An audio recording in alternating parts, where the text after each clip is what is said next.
എന്തുവടി നോക്കി നിൽക്കുന്നത്? സമാധാനായില്ലേ? ഇപ്പൊ എന്തെങ്കിലും സംഭവിച്ചിരുന്നെങ്കിൽ എന്താവുമായിരുന്നു? നിനക്ക് ദർശന്റെ ഒപ്പോ അല്ലെങ്കിൽ എൻ്റെ ഒപ്പോ കോളേജിൽ പോയിക്കൂടെ? നിനക്ക് അവൻ ഒറ്റയ്ക്ക് പോവാനാണെങ്കിൽ നീ കോളേജിൽ പോകണ്ട, വീട്ടിലിരുന്നാ മതി. என்ன மன்னிச்சிடுங்க, எனக்கு தெரியாது இப்படி எல்லாம் நடக்கும்னு.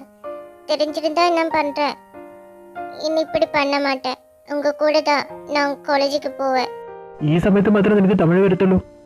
എന്തായാലും പറഞ്ഞ പോലെ തന്നെ ചെയ്താൽ മതി. പിന്നെ കണ്ടവന്റെ കൂടെ നിരങ്ങാൻ നിൽക്കരുത്. അതും പുറഞ്ഞ് അവരുടെ വീട്ടിലേക്കും. ആരാ എന്താന്നൊന്നും അറിയത്തില്ല. വിളിച്ച ഉടനെ കയറി ചെന്നോളൂ. വല്ലതും വന്നു കഴിഞ്ഞാ പിന്നെ പറഞ്ഞിട്ട് കാര്യമില്ല.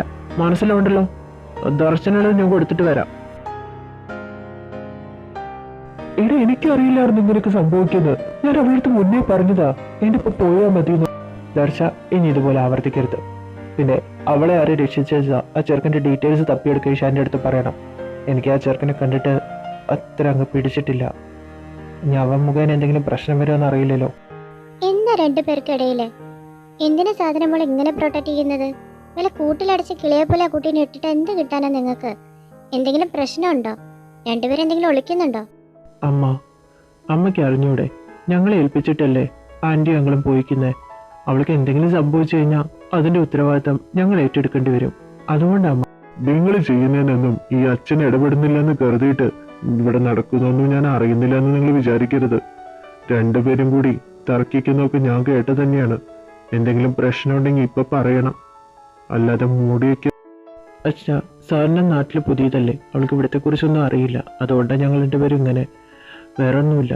പിന്നെ എനിക്ക് കുറച്ച് വർക്കുണ്ട്, ഞാൻ റൂമിലേക്ക് പോവാം. അച്ഛാ, അമ്മേ, ഞാനും അങ്ങോട്ട് പോട്ടെ. ബൈ. മോനെ സഞ്ജു, ദേ നിന്റെ ഡാഡ വിളിച്ചിട്ടുണ്ടായിരുന്നു. നിന്റെ ഫോൺ സ്വിച്ച് ഓഫ് ആണെന്നാണല്ലോ പറയുന്നേ. ഗ്രേമ, ഞാൻ പുറത്തു പോയി വരുമ്പോഴേക്കും എൻ്റെ ഫോണിൻ്റെ ചാർജ് കഴിഞ്ഞിരുന്നു. അതുകൊണ്ടായിരിക്കും ഡാഡി വിളിച്ചത്. അറിയാഞ്ഞത്. എന്തെങ്കിലും പറഞ്ഞിരുന്നോ? പറഞ്ഞിരുന്നു. ഇന്ന് വൈകിട്ടേക്ക് വീട്ടിലേക്ക് എത്താൻ എന്തോ കാര്യം പറയാനുണ്ടത്രേ. 2 ദിവസം അവിടെ നിൽക്കണമെന്നാ അവന്റെ ഓർഡർ. ഞാൻ ഫോൺ വിളിച്ചിട്ട് കാര്യം ചോദിക്കാം എന്താന്നുള്ളത്. എന്റെ സഞ്ജുട്ട, എന്തിനാ അങ്ങനെയൊക്കെ ചെയ്യുന്നേ?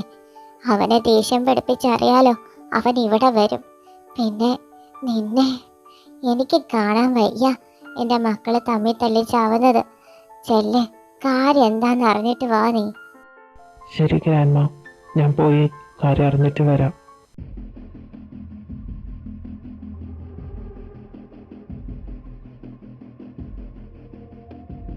Good morning dad. ഡാഡി എന്തിനാ വരാൻ പറഞ്ഞേ? നിന്റെ കോളേജിൽ ഇലക്ഷൻ വരാൻ പോവല്ലേ, അതിൽ സ്ഥാനാർത്ഥിയായി നീ നിൽക്കണം. എനിക്ക് പഠിക്കാൻ തന്നെ സമയം കിട്ടുന്നില്ല. അതിനിടയ്ക്ക് ഇലക്ഷനും കാര്യങ്ങളൊന്നും എന്നെ കൊണ്ട് പറ്റില്ല. എനിക്ക് താല്പര്യമില്ല. നിന്നോട് ഞാൻ ചോദിക്കല്ല ചെയ്തത്, ആജ്ഞാപിക്കുക ചെയ്തത്. നിനക്കത് കേട്ടിട്ട് മനസ്സിലായില്ലെന്നുണ്ടോ? പറ്റില്ല ഡാഡി, എനിക്ക് താല്പര്യമില്ലാത്ത കാര്യമാണ് ഈ പാർട്ടിയും കേസൊക്കെ. പിന്നെ കോളേജ് രാഷ്ട്രീയം പോലെ പാർട്ടിയിലേക്ക് കയറാനല്ലേ ഡാഡിയുടെ മനസ്സിലിപ്പ്. എനിക്ക് താല്പര്യമില്ലാത്ത കാര്യത്തിൽ ഞാൻ ഒരിക്കലും പങ്കെടുക്കില്ല. ഡാഡിയുടെ പുന്നാര മോന് തൻ്റെ ഉണ്ടെന്ന് അറിയാം. ഭാഷ അത് നീ എന്റെ നേരെ എടുക്കരുത്. ഞാൻ നിന്റെ തന്തയാ. അത് നീ മറന്ന് പെരുമാറാൻ നിൽക്കരുത്. ഈ ലോകത്തിലെ ഏറ്റവും വലിയ നമ്പർ 1 കമ്പനിയാ നമ്മുടെ. ഈ ലോകം മുഴുവൻ എനിക്ക് കയ്യിലെടുക്കാങ്ങി. നിന്റെ മോനെ എങ്ങനെ നിലയ്ക്ക് നിർത്താന്ന് എനിക്കറിയാം. ഡാഡി, അവന് താല്പര്യമില്ലെങ്കിൽ എന്തിനാ നിർബന്ധിക്കുന്നത്? അവനിപ്പോ കോളേജിൽ അടിച്ചു പൊളിച്ച് നടക്കേണ്ട പ്രായ. അത് നടന്നോട്ടെ. അത് ഇല്ലാതാക്കാൻ നിൽക്കുന്നത് എന്തിനാ? അവനെ ന്യായീകരിച്ച് ആരും വരണമെന്നില്ല. ഞാൻ പറഞ്ഞതുപോലെ ചെയ്യാൻ പറഞ്ഞേക്കാം അവൻ്റെ അടുത്ത്. 2 പേരും എൻ്റെ കൺമുന്നിന്ന് പൊക്കോ. സോറി ഡാഡ്, നീ വാടാ. നീ എത്താറായില്ലേ?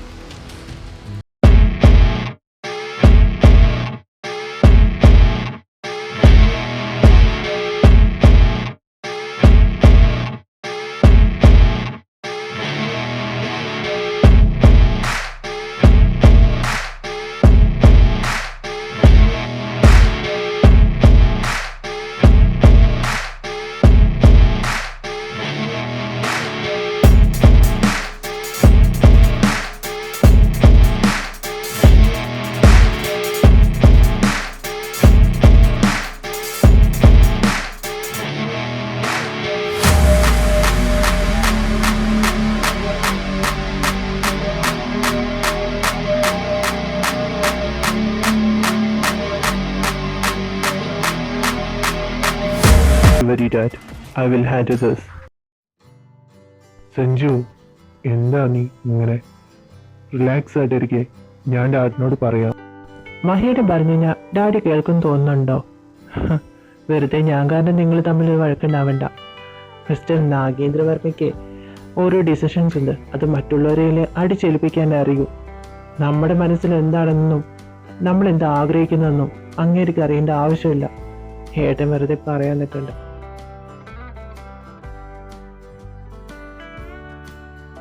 സഞ്ജു, നീ പറയുന്നത് ഞാൻ കേട്ടു. ഡാഡി പറയുന്നത് നിന്റെ നല്ലതിന് വേണ്ടിയല്ലേ. നിനക്ക് ദോഷം വരുന്നൊന്നും ഡാഡി ചിന്തിക്കില്ലല്ലോ. നിനക്കെന്താ അങ്ങനെ ചിന്തിച്ചാ? എനിക്ക് അങ്ങനെയൊന്നും ചിന്തിക്കാൻ താല്പര്യമില്ല. ഡാഡി എൻ്റെ നല്ലതിന് വേണ്ടിയിട്ടല്ല, ഡാഡിക്ക് വേണ്ടിയിട്ട് ഇതൊക്കെ ചെയ്തു കൂട്ടുന്നത്. ഡാഡിയുടെ ഓരോ ചെയ്തു കൂട്ട് കാരണം എനിക്ക് എൻ്റെ മാമയെ നഷ്ടപ്പെട്ടത്. എന്നെക്കൊണ്ട് കൂടുതലൊന്നും പറയിപ്പിക്കരുത്. മഹി ബ്രോ, സഞ്ജുനൊന്ന് പറഞ്ഞ് മനസ്സിലാക്കിച്ചൂടെ? എന്താ ഞാൻ അവന് പറഞ്ഞ് മനസ്സിലാക്കി കൊടുക്കേണ്ടത്?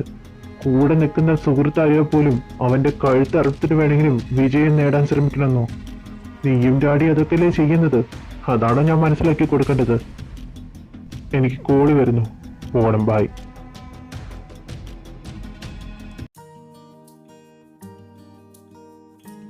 സാറിന, നീ ക്ലാസ്സിലേക്ക് പോകൂ. ഞാനേ പ്രിൻസിപ്പൽ സാറിനെ കണ്ടിട്ട് വരാവേ. ഹായ് സാന്ന, താൻ ഓക്കെ അല്ലേ? സഞ്ജു ഇന്നലെ വിവരൻ്റെ അടുത്ത് പറഞ്ഞിരുന്നു കേട്ടോ. എന്തായാലും തനിക്കൊന്നും പറ്റിയില്ലല്ലോ. ആ, ഞാൻ ഓക്കെയാണ്. സഞ്ജു തക്ക സമയത്ത് വന്നതുകൊണ്ട് ഞാൻ രക്ഷപ്പെട്ടു.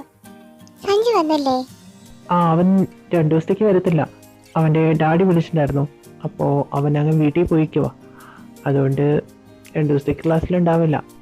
ഓക്കെ എന്നാ ഞാൻ പോട്ടെ. സഞ്ജു വിളിക്കുമ്പോൾ എൻ്റെ അന്വേഷണം പറഞ്ഞാൽ മതി. എനിക്ക് കുറച്ച് വർക്ക് കംപ്ലീറ്റ് ചെയ്യാനുണ്ട്. ബൈ. അന്വേഷണം പറച്ചിലൊക്കെ എത്തി. എന്തോ ഉണ്ട്.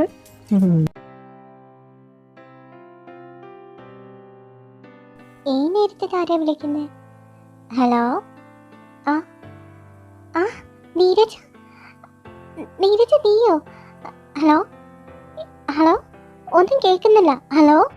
ഹേയ് മോംസ്, എനിക്കൊന്ന് ഉച്ച കഴിഞ്ഞിട്ട് പോണെന്ന് പറഞ്ഞൂടെ? എന്താണ് പരിപാടി?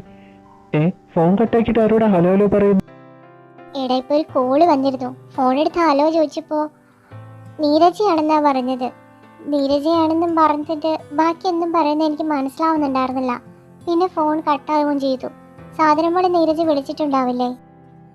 നീരജ ആൻറ്റിയോ? അതെങ്ങനെ പോസിബിൾ ആവുന്നു? മമ്മ, ഫോൺ ഒന്ന് കേട്ട് ഞാൻ നമ്പർ ചെക്ക് ചെയ്തിട്ട് തിരിച്ചു വിളിച്ചു നോക്കാം. ഇനിയിപ്പോൾ സാധനം കിട്ടാത്ത കാരണം മമ്മി വിളിച്ചതാണോ എന്ന് അറിയില്ലല്ലോ. ഇവിടുത്തെ എല്ലാവരും നമ്പറും കൊടുത്തിട്ടുണ്ടായിരുന്നു അവരുടെ. എടുത്തരൂ. നീ തന്നെ നോക്ക്. അവിടെ എന്തൊക്കെ ബഹളം കേട്ടായിരുന്നു. അവര് ശരിക്കും എവിടേക്കാടാ പോയിരിക്കുന്നത്? ഇത് അൺനോൺ നമ്പർ അല്ലേ മമ്മ? ഇത് എന്തായി പറയുന്നത്? ഇത് നീരജാൻ്റെ ഒന്നല്ല. നീരജാൻ്റെ വിളിച്ചിരുന്നെങ്കിൽ മമ്മ എടുത്ത് സംസാരിക്കത്തില്ലേ? മമ്മ കുറേ നാളായാലും നീരജാൻ്റെ ശബ്ദം കേട്ടിട്ട്. അതുകൊണ്ട് മമ്മിക്ക് തോന്നിയതായിരിക്കും അതുപോലെ. പിന്നെ ഞാൻ സാധനോട് ചോദിച്ചു നോക്കാം. അഥവാ ആൻറ്റി വിളിച്ചിട്ടുണ്ടെങ്കിൽ അവൾക്ക് അറിയുമല്ലോ. എനിക്ക് കേട്ടത് നീരജയുടെ ശബ്ദം പോലെ തന്നെയാണ്. ഇനിയിപ്പോൾ നീ പറഞ്ഞ മാതിരി എനിക്ക് തോന്നിയതായിരിക്കാം. എന്തായാലും ഞാൻ അടുക്കളയിൽ പോയിട്ട് കുറച്ച് പണിയുണ്ട്, അത് തീർക്കട്ടെ. നീ ഫോണും കാട്ടി. എൻ്റെ ഫോൺ ഇപ്പോൾ എവിടെ ഇരിക്കുന്നത്?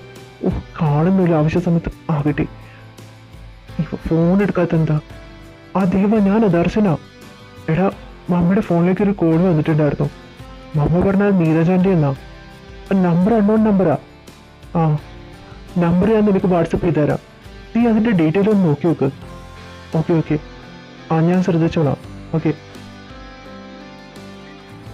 ഇഷാൻ, ദാ ഈ നമ്പറിൻ്റെ ഡീറ്റെയിലും കൂടി എടുക്കണം.